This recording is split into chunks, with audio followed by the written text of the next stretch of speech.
Hey, how we doing? Back at it again. All right, seeing the place to be. Ric Serritella, telling it like it is, getting a sip of water, some aqua fresh, so fresh and so clean here on the September 15th, 2025, our 15th episode here on the All Access Football Daily Show. As we begin our third week of programming, we'll take a look at the college football week 3 action. We'll also recap NFL week 2. There's a lot to get to on today's show. Of course, we always got one eye on the 2026 NFL draft and everything pigskin. It's your home for real football talk. So please smash that like button wherever you may be watching on Facebook, YouTube, Twitter, X. We appreciate all the love and support. Oh, baby, buckle up. I mean, there is so much to cover. We'll see how much we can cover in this next hour. Before we dive into it, a couple of housekeeping notes. Check out allaccessfootball.com for our Scout Notebook that was just published a little while ago, courtesy of the NFL Draft Bible Scouting Department. We've got a slew of evaluations from prospects over the weekend that caught our attention on the radar for that 2026 NFL Draft. We also just updated the quarterback, running back, and wide receiver big board positions. We got the top 30 draft-eligible players at quarterback, running back, wide receiver. We'll be updating those rankings throughout the week, so keep a lookout for that. Of course, tonight we'll be talking Big Blue with our new and blue New York Giants podcast host Dan Orlando, checking in 7 p.m. We'll take a deep dive into the G-Men, and of course we'll cover that today as well. Just a programming note too, we've got a lot of great podcasts on the All Access Football Network platform. Scouting the League with our good friend Neil Stratton and Roderick David. They just had a wonderful interview with Fran Duffy, who's a certified draftnik. So check out that interview. They also have John Idzik, the former NFL GM there. If you want to get a behind-the-scenes glimpse of how the sausage is made from an NFL general manager perspective. And also QB Huddle with Tim Smith and Lo Morales. That airs on Tuesday. So keep it locked. Of course, we've got the All Access Football promo going on right now for the month of September. Save 30% off at the website. Unlock the magic. That includes the 2026 NFL Draft Bible. All right, buckle up, hunker down. We're going to start off with the NFL action. And the big news from NFL Week 2 is what we feared, or what the Cincinnati Bengals feared yesterday when Joe Burrow left that game against the Jacksonville Jaguars. It is confirmed now. He is going to need toe surgery on the torn ligaments. It's a grade 3 turf toe. He will undergo surgery, and he is going to miss, sounds like, at least 3 months. So the Cincinnati Bengals off to a 2-0 start, one of the 4 teams around the league that did not make the playoffs last year, that got off to a 2-0 start. They will now turn to Jake Browning, who I feel is one of the more competent NFL backups and doesn't play a whole heck of a lot. He did go 4-3, filling in for Joe Burrow in 2023. And they have a matchup this week against the Minnesota Vikings, who did not look good last night with J.J. McCarthy. We'll touch base on that later on. But the key here is they're 2-0. Say he misses the next 3 months. If Browning can just steer the ship, right? He went 4-3 in 2023. If he can go 6-6, right? I think Cincinnati would sign up for that. That'd put him at 8-6. If Burrow can come back for the last 2 or 3 games and this Bengals team has 7, 8, 9 wins, I totally expect Joe Burrow to give it everything he got to get back to the field, because he's a ferocious competitor. He is tough. He absorbs a lot of hits, and this is one of the byproducts of absorbing a lot of hits. Joe Burrow now going to miss 3 months with a grade 3 turf toe, torn ligaments. I do not know when the surgery is scheduled yet, but some bad news for the Bengals there in Cincinnati after pulling off that victory against Jacksonville. Okay. Also, more quarterback injury news.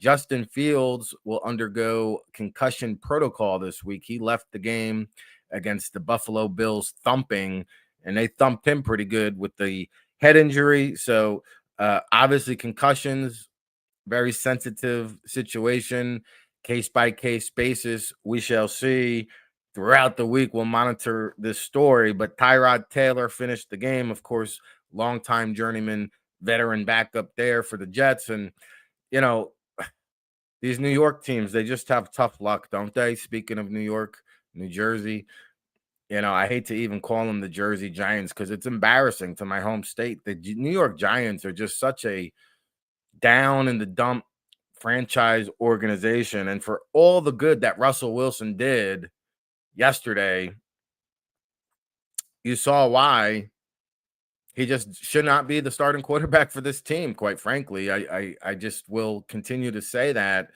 And you can play out the string with Russell Wilson. You're not going to be a playoff team anyway. But to me, it's an egotistical thing because they guaranteed him $22 million. And they're just going to be stubborn now with Russell Wilson. I mean, who are you throwing to? Who are you throwing to there in the overtime?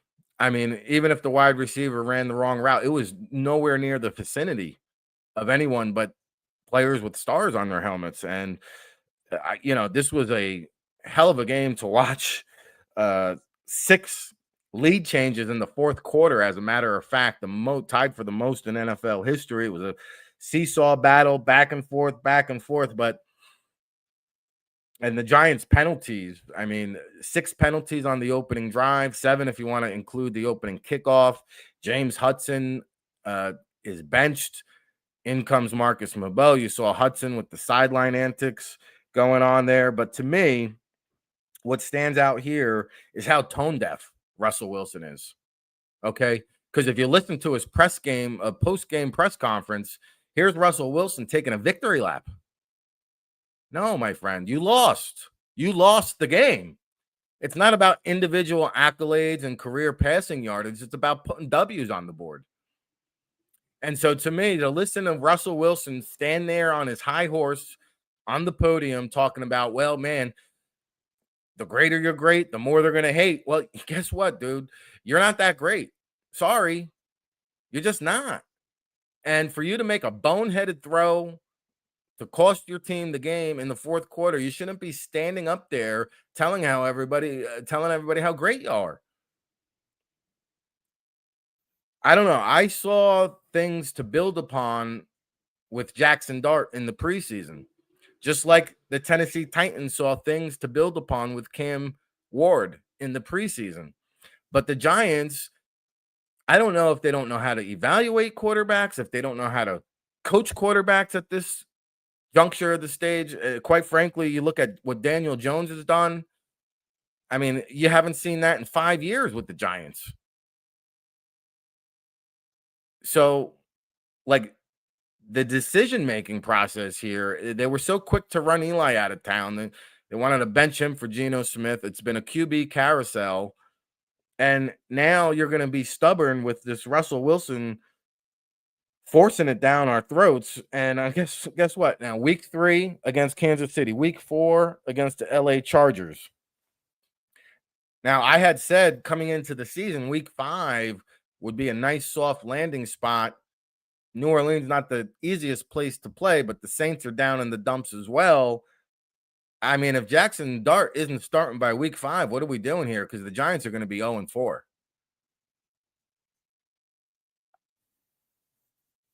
Unbelievable. By the way, maybe the most secret weapon in the entire National Football League is Brandon Aubrey, the 2-time All-Pro kicker for the Dallas Cowboys. I mean, this guy, they asked him post-game, like, he just nailed his 4th career 60-yard field goal. He hit a 64-yarder to send it in OT. And they asked him post-game, like, what's your distance? Yeah, I'm probably good from about 70. But you even saw it at the end of the first half. They were getting them in position to attempt a 67-yarder. I think they had a penalty as the clock was running and the time ran out. But man, you get it to your own 40-yard line, right? And you can line up Brandon Aubrey for a field goal. Like, this guy is just an incredible weapon. Dare I say, a kicker, maybe one of the most valuable players. I'm not putting him in the MVP contention award hunt, but man, he must be one of the most valuable players in the entire National Football League. But listen, a lot of quarterback news to get into, and we'll talk a little bit more about that as the show progresses. But how about the Super Bowl rematch between the Eagles and Chiefs? This game was ugly. Okay. It was very ugly, in fact. Jalen Hurts barely had 100 yards. You heard Chris Jones, the defensive tackle there, barking at Hurts at the end of the game, and Hurts telling him to take his punk ass home. I got news for you. The tush push remains undefeated. You cannot stop this machine that is the tush push. You need a yard or two, Eagles are going to get it done. Now, you did see a false start penalty movement on the Eagles during a critical play there late in the game, and that play is not viewable, right? So Andy Reid was flipping out on the sidelines, and he's a member of the competition committee. So I if they don't ban the tush push, clearly there's going to need to be a revision made there, because you cannot challenge offensive line movement, false start penalty on the tush push. But, Eagles on the road in Arrowhead, get the W. Patrick Mahomes now his first 3-game losing streak of his career, and suddenly the Kansas City Chiefs are 0-2. But good news is on the horizon, because as we alluded to, they do have the Giants in week 3, and I expected the Chiefs to get off the snide. But, Andrew Macumba, safety for the Eagles, Howie Roseman draft pick selection, delivering big time clutch interception in the fourth quarter. We mentioned it when they took Macumba. He has playmaking ability, such as CJ Gardner-Johnson, who they let walk away in the offseason, but that's what Macumba brings. Nose for the ball, propensity for turnovers, coming up big in the clutch. And so the Eagles clearly, once again, one of the premier contenders and a team to beat in the National Football League. Okay. Speaking of quarterbacks, a couple others that I want to get to. How about the return of the Mac Jones? And we talked about it on yesterday's show, how the reports came out of the Providence Journal that Bill Belichick just stopped speaking to and coaching Mac Jones in New England. And doesn't it show? Because now he gets with a good coach, a good team, and Mac Jones, 26 of 39, 279 passing yards, 3 touchdowns, and 0 interceptions as the 49ers hold off the Saints 26-21. And I mentioned Daniel Jones.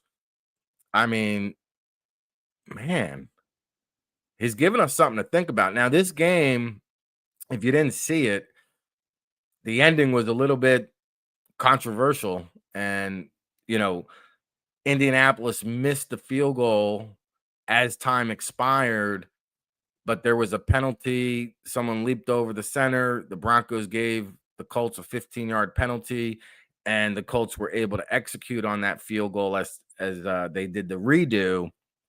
But hey, man, you got to give credit where credit is due, and Daniel Jones deserves his kudos today. 23 of 34, highly efficient once again, spraying the ball all over the parking lot, 316 touchdowns, 316 passing yards, a touchdown, more importantly, no interceptions, added another rushing touchdown.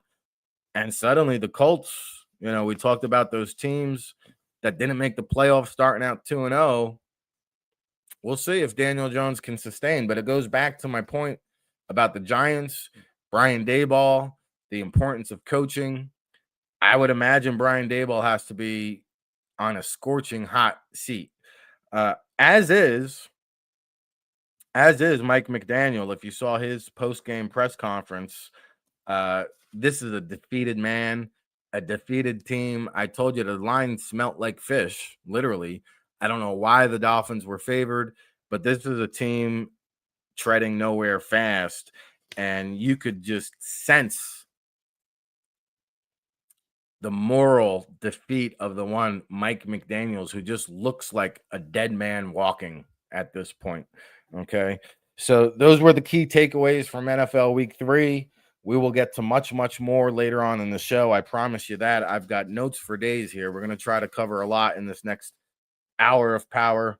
All right. So buckle up, hunker down. There's a lot to get to, but there was a lot of action on Saturday in the college football universe as well. This is the All Access Football Show. It is your home for real football talk, and we talk about the NFL draft all year round and everything pigskin. So we're going to take a quick commercial break. When we come back, we'll reset the college landscape, NCAA action. 2 coaches getting pink slips yesterday. We'll talk about what that means for those programs. So don't go anywhere. It's your new home for football talk.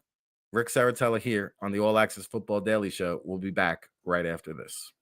Hey, RIC and a place to be. Ric Serritella checking in from the legendary Jersey Shore for the world famous All Access Football, and you're tuned in to the All Access Football Daily Show, our newest venture here at the world famous All Access Football, read by all 32 NFL teams and 50,000 subscribers from around the world. And I've been blessed and fortunate enough to work in this great game of football for the past 2 decades. It's our 24th season of providing you independent analysis when it comes to the NFL draft and everything pigskin, whether it's the NFL, college football, NFL draft, CFL, UFL. We'll be with you each step of the way, especially for draft season when we really get into high mode.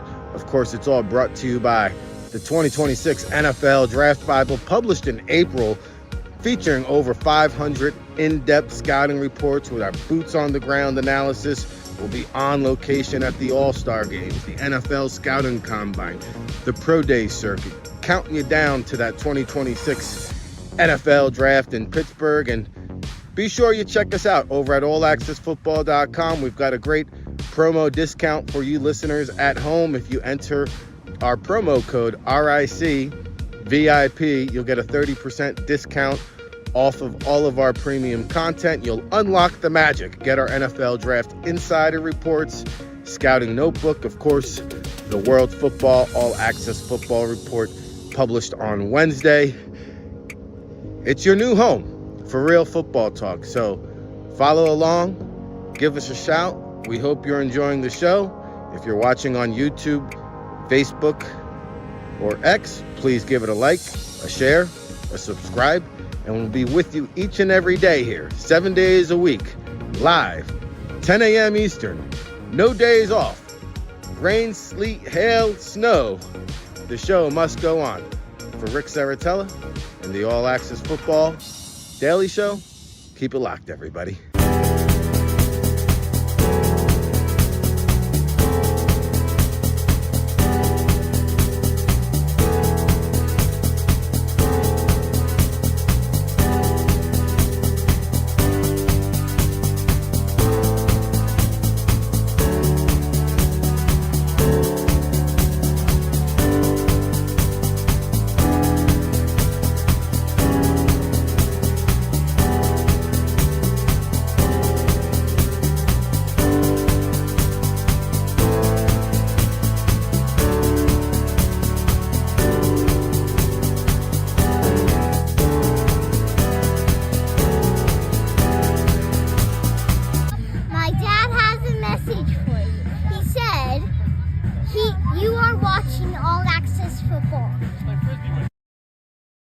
All right, we're back at it again. RIC and a place to be. Ric Serritella here on the September 15th, 2025.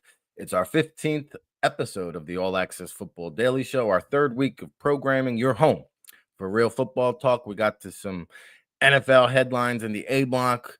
We'll get back to some NFL happenings and news and notes in the C block next segment, along with our Monday Night Football predictions. But now we shine the spotlight on the NCAA universe. And we've got to begin with some pink slips that were served up here on Sunday morning, not Monday morning, because we're dealing with the college football world. And, I just posted the scout notebook over at allaccessfootball.com this morning. And one of the players we focused on was Nico Iamaleava from UCLA. And sometimes the grass is not always greener on the other side. And so UCLA made a business decision. They thought they were getting an upgrade at the quarterback spot by bringing in Nico, and they had Joey Aguilar, who looked very good against that Georgia Bulldogs defense in that OT thriller, which we'll get to in a second. But they thought Nico would be an upgrade over Joey Aguilar. And Deshaun Foster, who apparently knows where UCLA is located, well, his key card is no longer working at the Bruins facility because Deshaun Foster has been fired after an 0-3 start. UCLA finished 4-2 at the end of last year, so expectations were high, but Nico has failed to deliver. And I mentioned this in the article this morning. He's now playing himself out of a draftable grade entirely. Okay, so UCLA, where do they go from here? Well, it's interesting because one of the head coaching candidates now that has emerged, and this would be very good for Nico's development if he doesn't enter the transfer portal now. Okay. But Brown's offensive coordinator, Tommy Rees, has been rumored as the potential next head coach of the UCLA Bruins. Born in Los Angeles, his father, Bill Rees, was actually a UCLA Bruins assistant coach for 20 years under Terry Donahue from 1974 to 1994. And he was also one of the candidates that interviewed for that North Carolina job before it went to Bill Belichick. So Tommy Rees's name gaining some momentum. And could he be the next head coach of the UCLA Bruins? We shall see. Now, down in Virginia Tech, Brent Pry also served the pink slip. He is out the door. The Hokies trying to get back into contention. And now you wonder the dynamics of this because Frank Beamer was there for so long. Obviously, Shane Beamer would probably be their ideal candidate, but what would it take to pry him away from the Gamecocks? Because I don't think Virginia Tech can compete in the financial department. Would Shane Beamer be open to listening to the possibility? Would he be trying to offer a hometown discount? I don't know. But obviously, Shane Beamer is going to be linked to the Virginia Tech job. One guy to keep an eye on, and I praised him during the training camp, our All Access Football training camp tour. We were down at James Madison University for the second consecutive summer. And Bobby Chesney, this guy is a red hot coaching candidate. And I tell you, I watched his practices the last 2 years now, and it's about as crisp and up tempo, no wasted time in his practices. Just a great human being, but also he's just spry, full of energy, relates to the players, full of motivation. This Bobby Chesney now, he could be the next coach at Virginia Tech. Of course, he had a lot of success at Holy Cross, brought a lot of those Holy Cross players down to James Madison, and they're one of the better mid-major programs around the college football landscape. So keep an eye on Bobby Chesney at Virginia Tech. All right. Could Billy Napier be next? We shall see. We mentioned on last week's show the cat calls down in Gainesville. They're calling for John Gruden there in Florida, which would be the highest profile head coaching candidate or hiring they've had since Steve Spurrier. And Florida needs to do something to get back to SEC relevance. As much as I'd like to see Gruden in the NFL, preferably in Buffalo, because I think he can get that team over the hump, and he might be chomping at the bit, so to speak, to take that Gators job. So we'll continue to monitor that as well. Okay. Texas A&M, they jump up in the rankings. That was a signature win over Notre Dame. The Fighting Irish now 0-2 after that national championship appearance. And the Georgia Bulldogs, what a thriller that game was. Man, oh man, we could talk about that game for days. As a matter of fact, we did that last week, didn't we? On the Saturday pregame show with our guy, Russ Landy, who joins me every Saturday morning for the college football pregame show. And we had Brooks Austin, just a fountain of information, especially when it comes to the NFL draft. He did a phenomenal job on Friday's edition of the All Access Football Daily Show. And we're now isolating all of our interviews on the YouTube channel. So you can catch all of our guest isolated interviews on the YouTube channel. But, one last thing, too. Brian Kelly of LSU, you saw him bark at the reporter there, telling him you're spoiled, after defeating that Florida team. So looking at the NFL Draft Watch, okay, couple of things. Lenore Sellers taking a big hit. He is now in concussion protocol. You'll see how that impacts him moving forward because, he's number 2 on our big board quarterback rankings, a very raw passer, a lot to develop still. But when you talk about the size, the frame, the athleticism, the arm strength, Lenore Sellers is a very highly rated prospect here. We'll see how that unfolds with the concussion. A couple of risers to keep an eye on. How about Fernando Mendoza? We talked about it last week. He's just taking care of business, and he is one to watch. But Dante Moore out of Oregon, his odds in the Heisman Trophy have increased. His NFL draft stock is rising, and he waited time patiently last year behind Dylan Gabriel. And Dante Moore is a name you need to know for the upcoming 2026 NFL draft. And so, again, we also posted the NFL scouting notebook, NFL draft scout notebook, courtesy of the NFL Draft Bible scouting department. In there, you're going to find more on Nico, what it means for his draft stock. We took a look at a handful of players. I mentioned the Florida Gators. They got a really good running back now that's rising up draft boards. We also took a look at the Miami Hurricanes' talented pass rusher, Ruben Bain, who provides a lot of flexibility along that Hurricanes defensive unit. And they smoked USF, didn't they? Let's put that bed to rest. I don't know where the Bulls came out in this week's poll ranking. They were up to 18, but they were nowhere near the same echelon or class of the Miami Hurricanes. Ruben Bain, I think 6 tackles in that game. And then, during that Georgia and Tennessee game, and I mentioned Joey Aguilar, who looked very, very good. But, man, this Chris Brazzell, holy Toledo Batman, Chris Brazzell. There's been a handful of wide receivers who are catching my attention early on here, but Brazzell looks like the real deal. He had a hat trick of touchdowns against the Georgia Bulldogs. This guy's got a vertical game. He can go up and get it. Comes down with the jump ball, fights through traffic.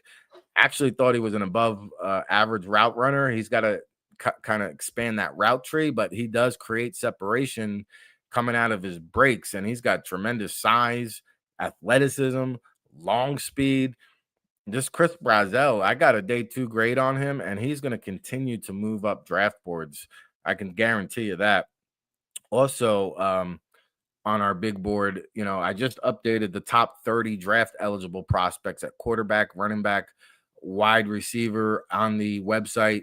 And the kid from SMU really is Romello Brinson. Every week he just catches my attention, making big plays. Romello Brinson coming in at number 25 on our wide receiver big board, but he's got a arrow pointing up. And, right now, Jordan Tyson, number 1, Jeremy Bernard, who had 2 touchdowns, 1 catching, 1 on an end-around reverse for Alabama this past week. I'm a little bit higher on Carnell Tate. He comes in at number 3 out of Ohio State, who's been a wide receiver factory. And speaking of long-limbed, big body, gargantuan wide receivers, that Nick Harbor down in South Carolina at 6'4" and 5/8 inches, 235 pounds. He's got 4.4 speed. Very good looking prospect there. I mentioned Brazzell. He comes in at 6'5", 6'4" and 5/8, 200 pounds. A lot of big body, Megatron type of wideouts. USC's got a pair of good ones too. And Mekhi Lemon, who's a shorter, speedier wideout, but then also Jacoby Lane, 6'3" and 5/8, 195 pounds. So a lot of big bodied pass catching targets in this year's NFL draft, should they declare. And just a quick look at our running back big board. We've got Jeremiah Love remaining at the top spot, even though his counterpart, Jadarian Price, has been more effective, looked like the biggest runner. We're not going to change the board too much after 2 games for Notre Dame. So Jeremiah Love, Nicholas Singleton staying atop of our big board. Le'Veon Moss is in the mix there at number 5. He had a big game for those Texas A&M Aggies. Did he have 3 rushing touchdowns? I think he did. How about Wayman Jordan popping onto the radar out of USC? 5'10", 200 pounds, showing his shiftiness. He is moving up big boards.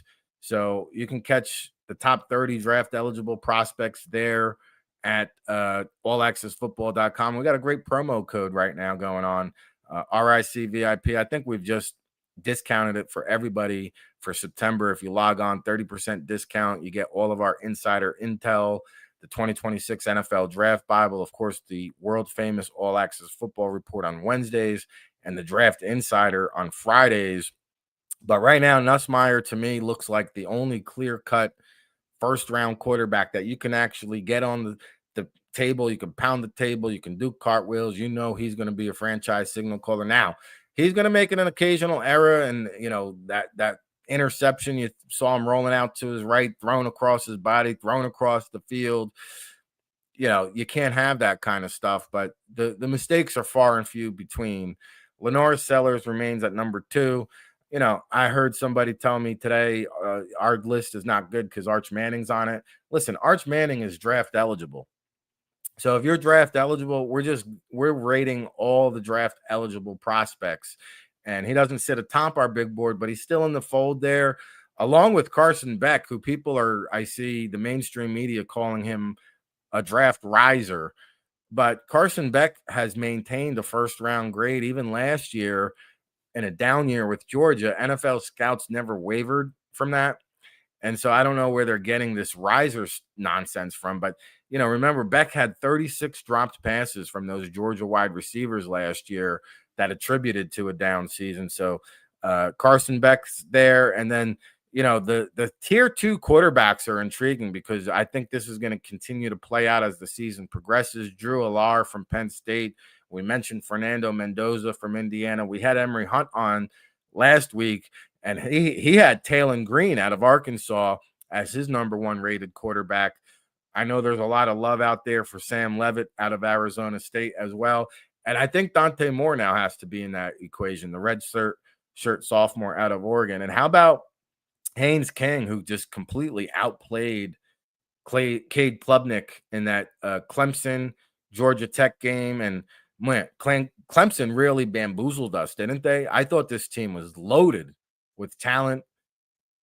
They had some momentum coming into the season, but the Clemson Tigers now, I don't even know if they're going to be in the college football playoffs. But the quarterback class, I think, is still taking shape. I definitely see Nussmeier in the first round, as well as Carson Beck.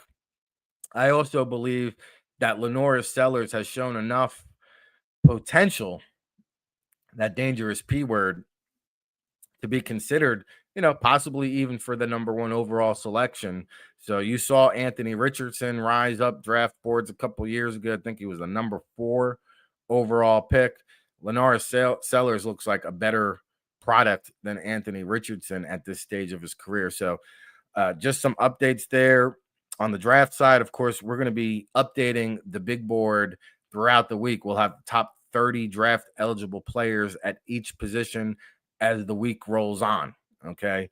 Now, as the All Access Football Daily Show rolls on tomorrow, appointment programming. We're going to have our good friend Josh Alper join the show, of course, from Pro Football Talk. He's been a longtime staple at Pro Football Talk and a regular in the rotation from some of my previous shows, the Football Playbook, the State of Football, NFL Draft Bible Radio. So looking forward to Josh Alper making his All Access Football Daily Show debut.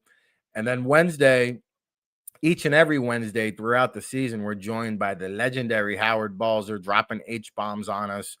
50 years of covering the National Football League. When we bring you inside the league and we talk about real football talk, nobody has more knowledge, realness, and authenticity than Howard Balzer, of course, a Pro Football Hall of Fame voter, Sirius XM radio host, and doing great things over at the Cardinals Wire for USA Today. So we'll have Howard Balzer on Wednesday. Still working out the schedule for later on in the week, Thursday, Friday. Of course, Saturday is our college football pregame show with Russell Landy, longtime scout from UCLA, Cleveland Browns, LA Rams, XFL, CFL. He joins me each and every Saturday.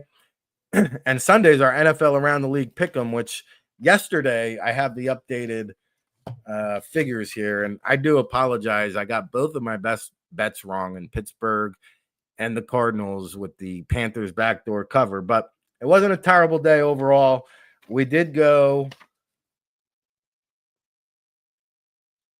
7-5 against the spread on Sunday.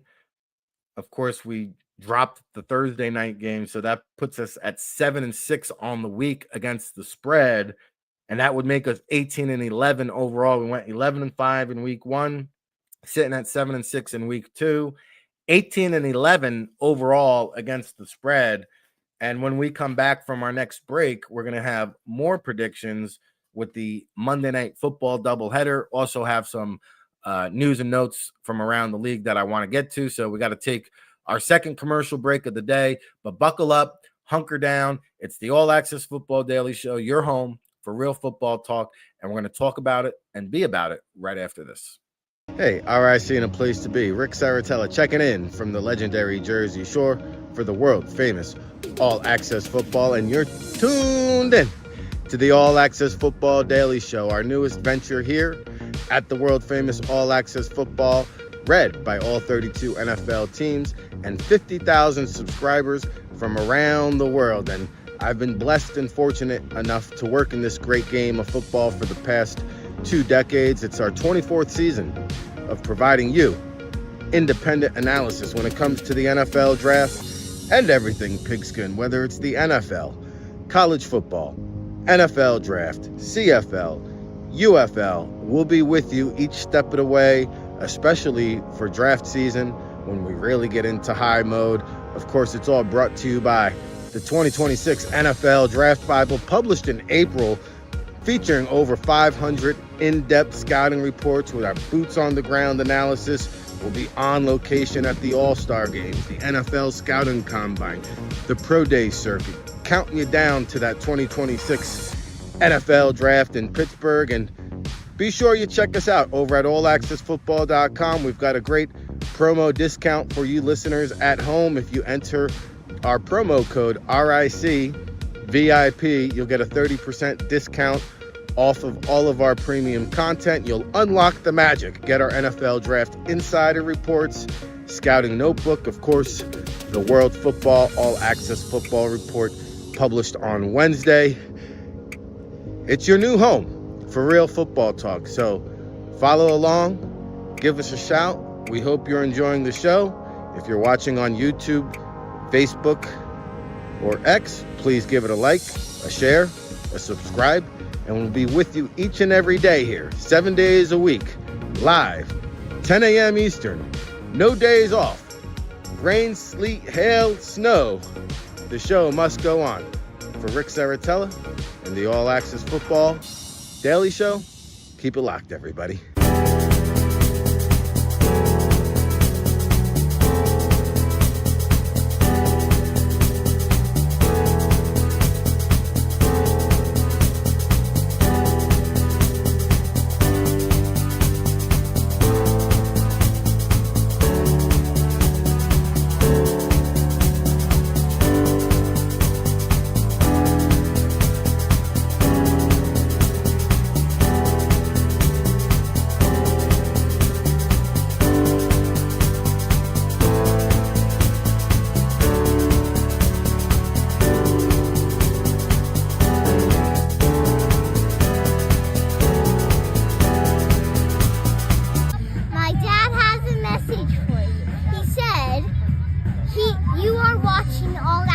football.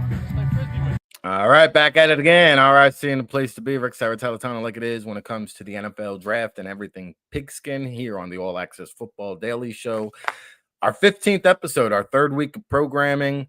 Your home for real football talk here on the September 15th, 2025. Please like it, share it, subscribe it if you're watching on Facebook, YouTube, or X. We're here each and every day of the week, 10 a.m. Eastern, no days off, talking football with you. We welcome you back from our second break. Man, this hour of power just flies by each and every day, doesn't it?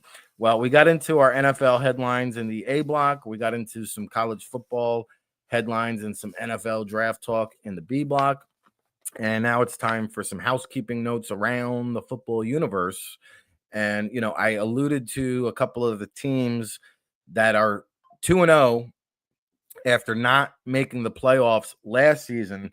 There's actually 4 teams now sitting at 2-0 who failed to qualify for the playoffs. They are the Arizona Cardinals, who will have Howard Balzer on Wednesday's show to talk more about that.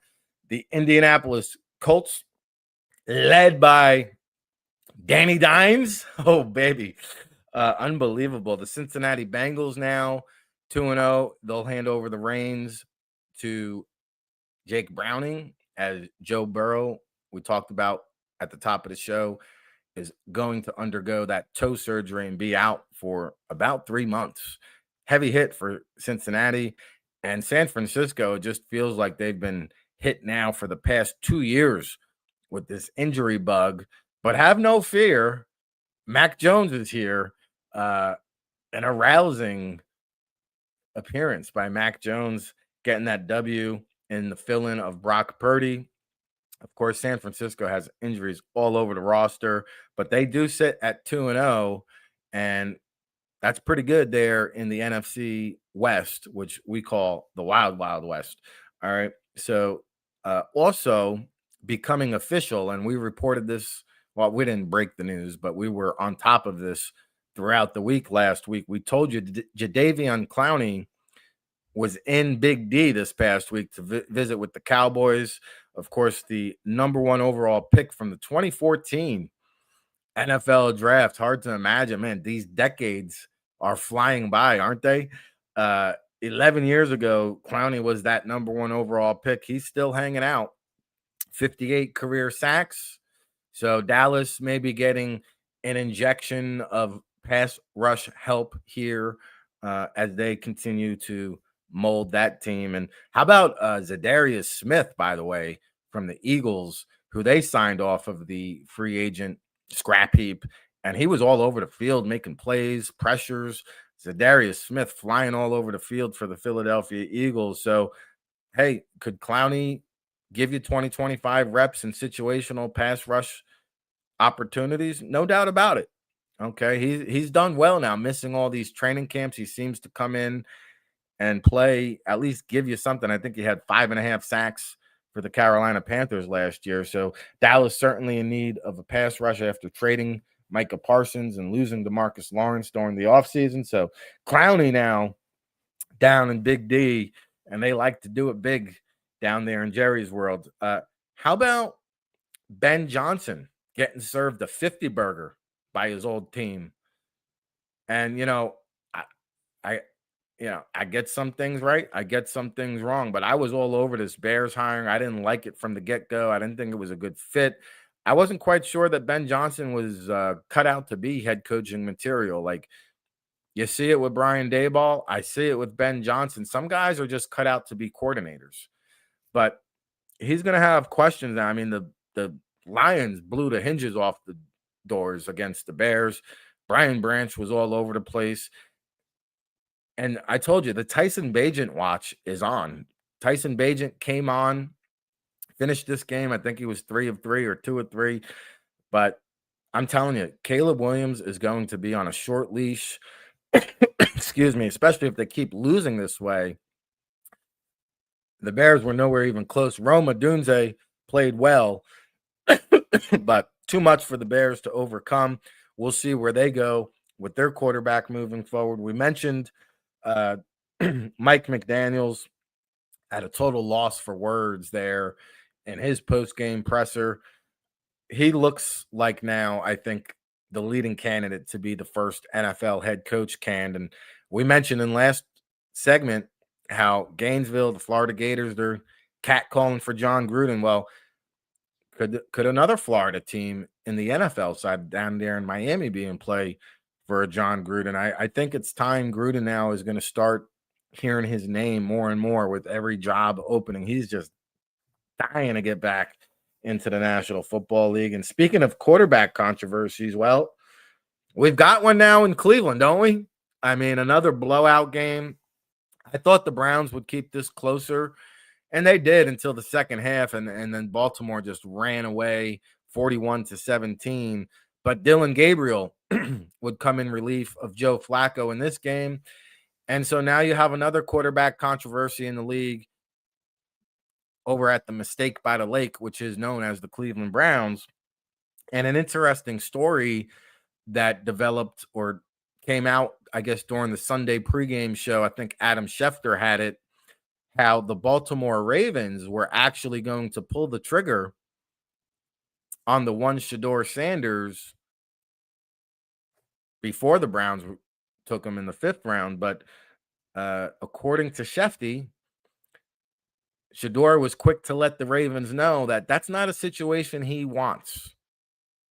And he doesn't want to come in and be a backup to Lamar Jackson because he knows he'll never see the field. Well, beggars can't be choosers over here. I don't know. I don't know if I understand that logic. Now, our good friend John McMullen, who covers the Eagles, also pointed out, and I remember during the draft, there was a lot of smoke on day 3 there around the Philadelphia Eagles having interest in maybe selecting a Shedeur Sanders. Now, we don't have a report that Shedeur put the kibosh on that one as well. But again, I think this is part of the problem that the NFL had with Shedeur, with Coach Prime, trying to dictate the draft process and tell teams, hey, we're going to be unhappy over here. Well, I guess everybody has a little bit part of the blame, whether it's the teams for listening to him, whether it's Shedeur and Coach Prime for dictating circumstances. I can understand why a team wouldn't want to be involved with it.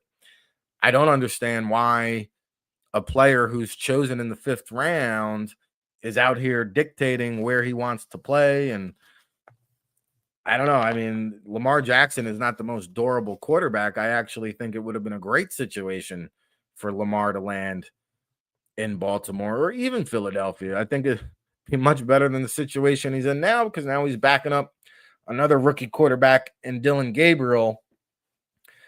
How long will it be until Gabriel gets a start? How long of a leash or short of a leash will he be on until they kick the tires, at least on Shedeur Sanders at some point here late in the season? Because the Cleveland Browns are going nowhere fast.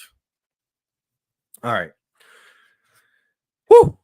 Man, I mentioned we went 7-5 against the spread on Sunday, 7-6 on the week, 18-11 overall here on this early NFL season against the spread. We've got 2 good matchups here tonight. Taking a look at the Monday Night Football doubleheader. All right, let me pull up my notes. We've got Tampa Bay 1-0 at Houston 0-1. Last game was,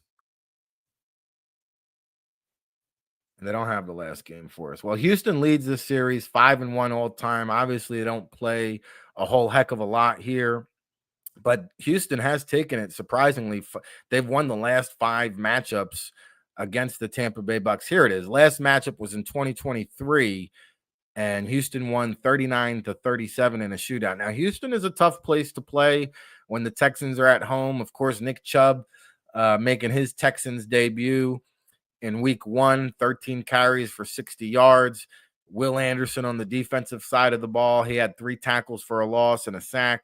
Of course, Will Anderson, along with C.J. Stroud, the heart and soul of that Texans team. And Baker Mayfield, I believe, is a top 10 quarterback in the NFL. You saw Emeka Egbuka with a ravishing rookie debut. I think he had 2 touchdowns there in his first game, and he's going to get a lot of opportunities. In fact, he was the second player to have 2 touchdowns in his rookie debut since 1970. Ernest Wilford also did it. All right. Any other notes from that game that we want to cover? Well, here's what I'll tell you.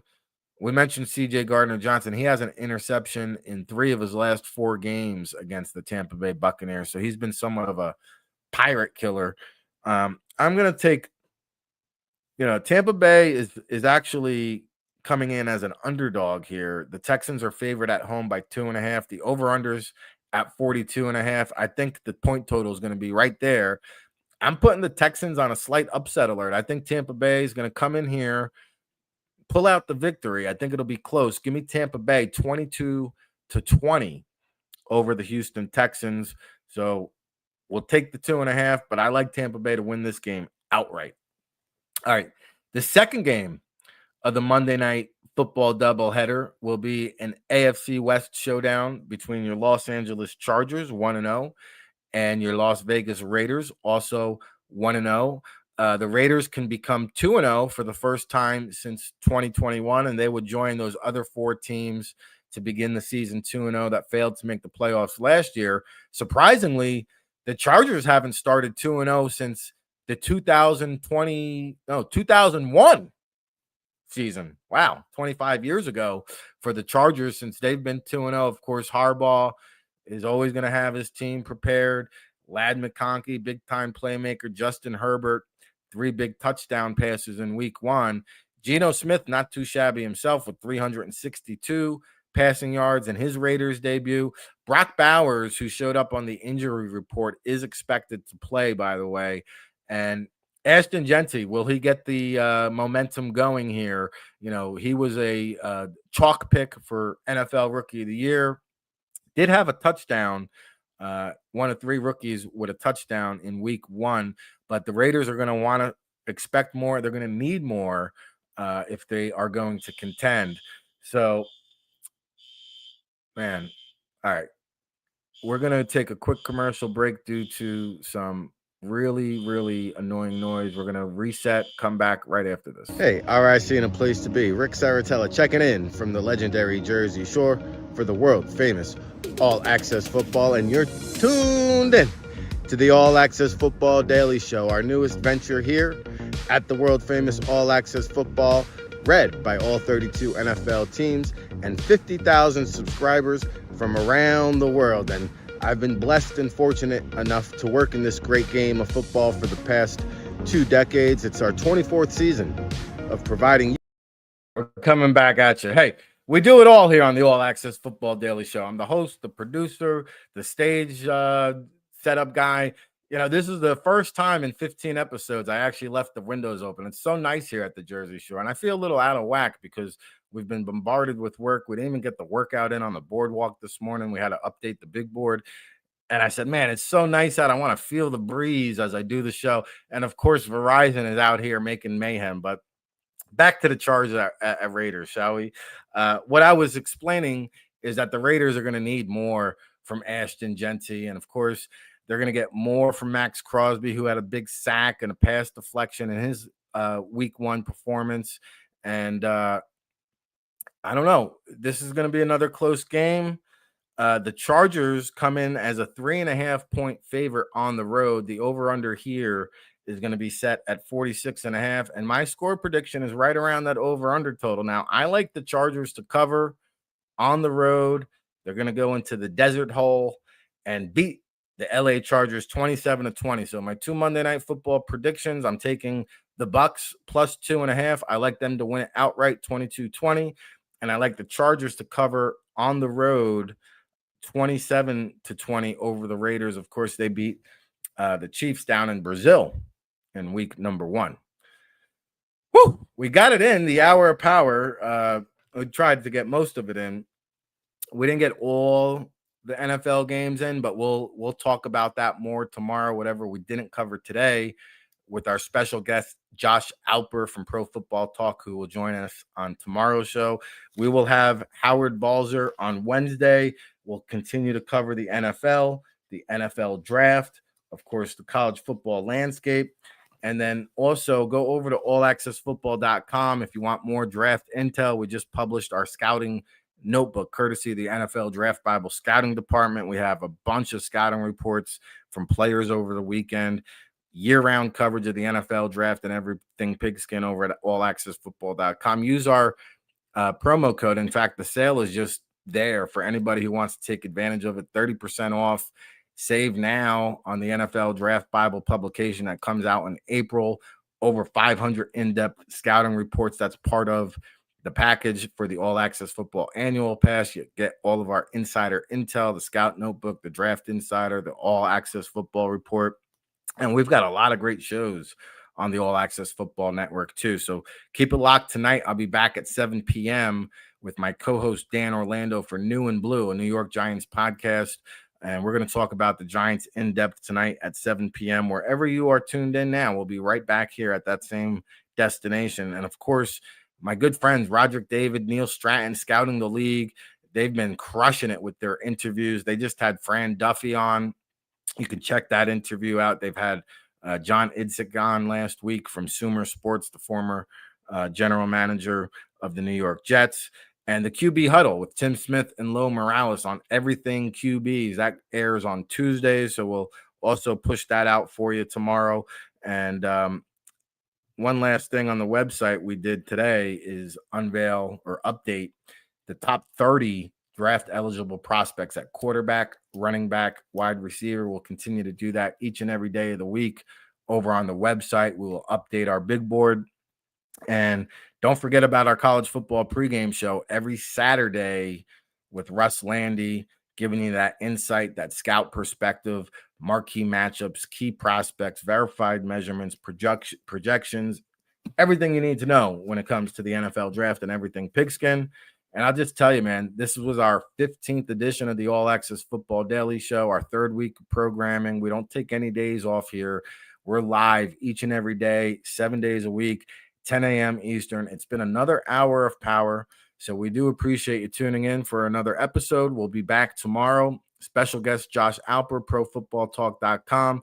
Buckle up, hunker down. Appreciate the love and support. Smash that like button, share it, subscribe it on your way out the door, and we'll see you on Tuesday at 10 a.m. Eastern.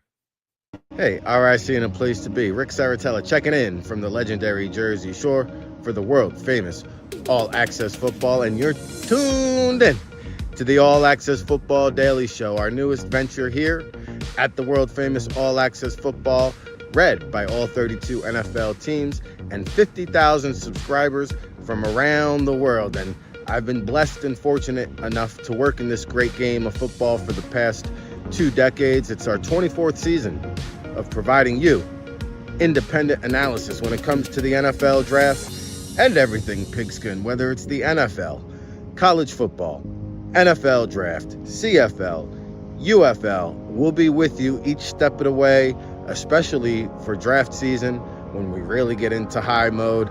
Of course, it's all brought to you by the 2026 NFL Draft Bible, published in April, featuring over 500 in-depth scouting reports with our boots-on-the-ground analysis. We'll be on location at the All-Star Games, the NFL Scouting Combine, the Pro Day Circuit, counting you down to that 2026 NFL Draft in Pittsburgh. And be sure you check us out over at allaccessfootball.com. We've got a great promo discount for you listeners at home. If you enter our promo code RICVIP, you'll get a 30% discount off of all of our premium content. You'll unlock the magic. Get our NFL Draft Insider Reports, Scouting Notebook, of course, the World Football All Access Football Report, published on Wednesday. It's your new home for real football talk. So follow along, give us a shout. We hope you're enjoying the show. If you're watching on YouTube, Facebook, or X, please give it a like, a share, a subscribe, and we'll be with you each and every day here, 7 days a week, live, 10 a.m. Eastern, no days off, rain, sleet, hail, snow. The show must go on. For Ric Serritella and the All Access Football Daily Show, keep it locked, everybody.